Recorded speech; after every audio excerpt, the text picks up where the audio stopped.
good evening, everyone. Today was September 9th, 2025. It was a Tuesday. Um, it was a day for sure. It's currently 6 in the morning, so I've been up all night, obviously, doing stuff. So woke up super late today. It was like 1 p.m. Took a quick shower. We had McDonald's for lunch. We watched an episode of the show, and by then it was already time for me to go to work. So I was like, bruh. And then, yeah, I got to work. Work was pretty slow. It was a mediocre day. I think I made like 60 something dollars. And then got home, and after the end of work, Corey called me and he was like not feeling great. And so he was like, "Hey, can you get me something spicy?" And I was like, like a pork and cheese with like hummus or something. And he was like, "Yeah, just to clear out my throat." And he texted me. He goes, "Carne taco, spicy sauce." So he wanted some Los Betos. So we stopped and got some Los Betos tacos for him. And then Ava and I were eating our Los Betos and watching some Weak Hero and Vampire Diaries. And then went and watered the garden. And then I played video games for a couple hours till like probably 2 in the morning. And I was like, I need to be productive. So my one goal for the day that I set last night was set goals as achieved. Like as I achieve goals, set them. Right. So I showered, we got lunch, we watched 2 episodes of Weak Hero and an episode of Vampire Diaries, we got food for Corey, and I watered my plants. That was great. I knocked out some time. I organized my laundry, so it's organized. I just need to put it away. That'll be a goal for tomorrow because I'm super tired. So yeah. And then I folded the towels, activated our new debit cards from our joint bank account we got, and then organized the laundry. And then I went and talked to my mom for a while. And in doing so, I was reminded that I need to order Anna's birthday gifts. So it's the 9th. Her birthday's on the 13th. So I was like, I need to order them now. So ordered them. It was like $130 or so. Stuff. It was pretty cool. And then I took out the apartment trash, brought the bins to the curb, and then uploaded the rest of the video logs that I had edited. And so... yeah, dude, I need to make some video logs for sure. So I have made literally one video log in September currently, and it was for Wednesday, the 3rd. So Monday, Tuesday, Thursday, Friday, Saturday, Sunday, and Monday yesterday all need video logs. So I'm like, oh my god, dude, what am I doing? What am I doing? But, yeah. So I need to make video logs for all that, and then I need to write description for the 9th. I'm not going to do that. I'll share a daily thought about something towards the end of this. But yeah, so all the goals that did get set were obviously set because they were achieved. I still need to brush my teeth. I'll write that one down. I'll do that before bed. But yeah, at work, I had the thought of like, I could get a lot of stuff done tonight if I go home and take my focus medication because I hadn't taken it during the day because I woke up so late. So I was like, I could have a good night. That was really, really, really fun. So that was I was really rocking and rolling. Prayer. That was my daily thought. Manifestation. At some point today during work, my mom had texted me and was talking about the video log that got uploaded today. So on September 9th, the video log for August 12th uploaded. And in my daily thought on that was about NVIDIA being charged a 15% export tax by the Trump administration to sell chips to China, and like the short, medium, and long-term knock-on effects that I was predicting. And she actually thought it was really interesting. I thought it was really cool that she felt the need to text me and tell me it was interesting. I felt really special. And then anything else particularly interesting happened today? Not really. First thing this morning, I checked my email because last night I messaged political representatives who are running for city council. And one reached back out to me. That was pretty cool. I'm definitely going to get some yard signs from him. So he was nice. And so I was talking to my mom, and this is my daily thought. She sent me a prayer that my aunt and uncle had like referred to her, given to her, or whatever. So I wanted to share a thought about like prayer and manifestation. So when I was growing up, we were Christian, right? And now that I'm an adult, I kind of come at it from like I try to be conscious of every point of view, and I think that's a really like mature thing to do. Is like if you don't believe in God, there's an energy in the universe, right? And if you don't believe that there's anything beyond this, I don't know what you have faith in. So it's hard for me to like appeal to you. Like you have faith in yourself. If you don't, What do you have? Like, you have faith in tomorrow? That's the future, right? Whatever it is. So I always kind of view prayer as like a really weak form of manifestation because in my mind, you're appealing to a higher power and going, affect my world in this way, right? And so in more like energy based practices, it's more manifestation is more like I'm using my control over life to make life this way. Like, this is what I want out of this. Make it happen this way, right? You like manifest your destiny. You know what I mean? Like, you say, I'm gonna, and you do. That's manifestation. And so when it's like, Lord, give me strength, or saying, I am strong, or I will be strong, or I will be stronger. Like, so to me, it's like prayer was always kind of like a weaker manifestation.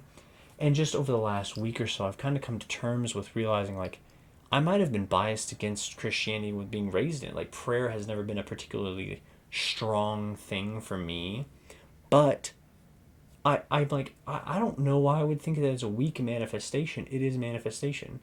It is, even though you're putting the energy into something else's hands and expecting it to do what you want, in doing so, your intentions are still expressed clearly. Your actions are still going to show through on the intentions you've already expressed. So manifestate, like, it makes sense already, right? Like, that's just manifestation. It's, and in my mind, I'm like, why did I think it was so different to say, I will be stronger, and then going, God help me be stronger, right? In both, you're sitting there going, I will look for ways to become stronger. I will look to become stronger. I will look for strength in life. And so I'm like, I don't know why I had this like kind of like seed of preconception where it was just like the strength is weaker in prayer than manifestation. It's the same. In prayer it can arguably become stronger because people don't usually manifest in groups from what I've seen. It's usually like an individual manifestation. And prayer is so like communally based. Like, let's all pray, let's all share. And so I'm like, even if it is at the end of whatever, everything, even if it is slightly weaker because you're putting the energy out there for something that you believe in to do something with it, if it's exemplified by all those around you, it doesn't matter if it's much weaker. If it's able to be shared within your community freely, it's going to be stronger no matter what, right? And so it's like I guess I can tie this in a bit of a deeper daily thought. But I have heard like people do like prayer circles for cancer, prayer circles for COVID, prayer circles for sickness. I dare say that prayer circle people usually don't believe COVID was real, but nonetheless, they do prayers for healing prayers, right? And there's healing manifestation. And I heard recently a statistic that it was like people who are happy and optimistic are more likely to beat cancer. I don't know if that's statistically true. I don't know if that's data driven. I don't know if that's vibes based, right? Like, people who are happy and survive cancer are more likely to share their story and have it spread because it's positive, right? I don't know the statistics behind that, but I'd almost believe it. Like, if you're generally happier, statistically, I feel like you're gonna live longer. Like, that just makes sense to me. And so it's at a point where I'm like, when you're all praying together, no matter how pessimistic and downtrodden you are, you're going to feel loved and accepted. You're going to feel supported by a community. You're going to feel like you can beat this thing. You're going to feel supported by God. You're going to feel connected, right?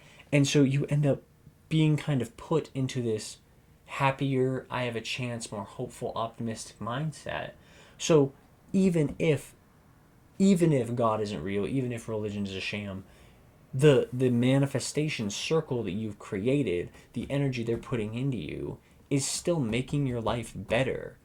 And so that's the point of like where I'm at in my consciousness of what is true doesn't really matter if it's the way people want to live their lives.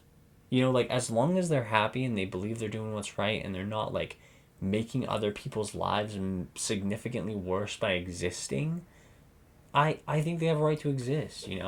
It's like my go-to is always like Mormons. Mormons have like a massive bad rap sheet and whatever. It's like I'm the kind of guy where it's like, yeah, the missionaries can be annoying, they can be pushy. They're not hurting me.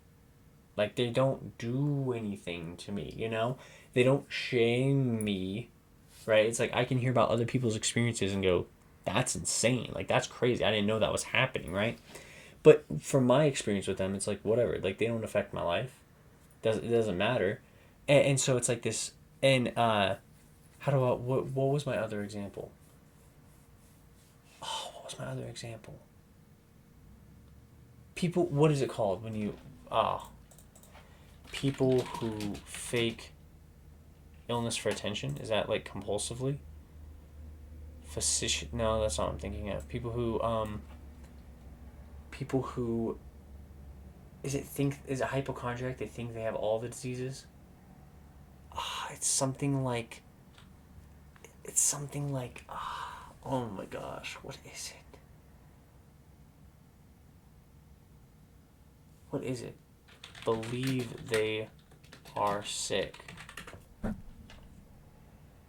Okay, okay, but this is like, okay, so this is f- fictitious disorder, and it says that it's deliberately faking illness for attention or to avoid responsibilities. I think that there are people. This is just my like thing, and I don't know the term for it. Who end up like psychosomatically faking themselves into being sick, right? In like whether, and I say sick as in like depression, anxiety, schizophrenia, like psychosis, mild psychosis, like other things that are kind of like that, like intent. They psychosomatically intense social anxiety, like they don't actually have it, but their habits are so ingrained that it ends up like creating trauma cycles and like these nervous social anxiety reactions, whatever. And people, I know people who are genuinely not socially anxious, like not like they can be in social settings and could be fine, but the mental of it really stresses them out. If people want to, I'm at a consciousness where like, if people want to live their lives in that way and not understand, like not go through the steps to get over the psychosomatic, not get over the steps to get out of the shell they've created for themselves, to escape the cage within their own mind. I can meet them there and accept them for who they are and not pressure them into being something entirely different. And I think for a time, I met with a guy who was around my age as a peer, and he couldn't get a job. Like, he just refused to switch into the habit and get a job, accept a little responsibility. And it really bothered me. For a long time, it really bothered me. And I've kind of come to acceptance about it. And I fear that he will hit me up one day and just be like, man, I got a job. I'm employed. Life's great. Yada, yada. And I'm just going to be like, okay, I accepted you before and I accept you now. Like, and I fear that they will want the emotionally like positive reaction, like that's so awesome, man. And like I can give that, but I'm also just like such an acceptance person. I'm just like good, good. If you are happy with your life, good. If you are where you want to be, good. Right? And as long as you're not sitting here doing things to me that are making my life significantly worse, I don't care. Right? And so when I think of that level of consciousness and people ask me questions about like LGBTQ plus, I don't care. It doesn't affect me. It doesn't matter, right? I shouldn't have a say over what they do. It doesn't matter to me. It doesn't affect my life in the slightest, right? And people are always just like, I don't want those things pushed on me. I fear that those people see the conversation about it as it being pushed on them in some way. It doesn't pertain to you. It doesn't pertain to you, right? Like I hear about stuff going on in the Roman Empire. I'm mildly interested in it, just as I'm mildly interested in things going on in Pride Month. Like it's mildly interesting. It doesn't pertain to me. You know, it's like it's people's lives, right? The Roman Empire, the downfall, the uprising, all the emperors, those are people's lives. It's mildly interesting. Doesn't pertain to me. That's just my exact like. I don't believe I've ever had anything like that pushed on me in any way, and I don't see it being pushed on people around me either. But people are so afraid of like, don't push it on me. Like it's a religion of some sort. It's just like, whatever. But my level of consciousness is like, if they're going to exist, that's cool. I don't care. It's not affecting my existence in the slightest. And there's a lot of people who I've seen online, met in person, who are just like, they need to stop doing that because it makes me uncomfortable. But why does it make you uncomfortable? If it's just for the fact that it's wrong, that's objective. If it's for the fact you disagree with it, that's still objective, right? And you going, it's wrong, they need to stop, is the same pressing on their lives that you're saying they're doing to you, and that's why you dislike them. You're continuing the cycle of you're perpetuating the cycle. Like, it's awful. And so I'm at a point of existence where it's just like, it doesn't really matter to me all that much. It doesn't change my life in any way. Like I feel for the people who it affects. It doesn't matter to me. That's just it. And I don't know how I got on this from prayer and manifestation. I'm sure it made sense. I'm too tired to remember. So, yeah, I'm going to go to bed. I hope you all had a wonderful Tuesday. And I'll see y'all tomorrow morning. Peace.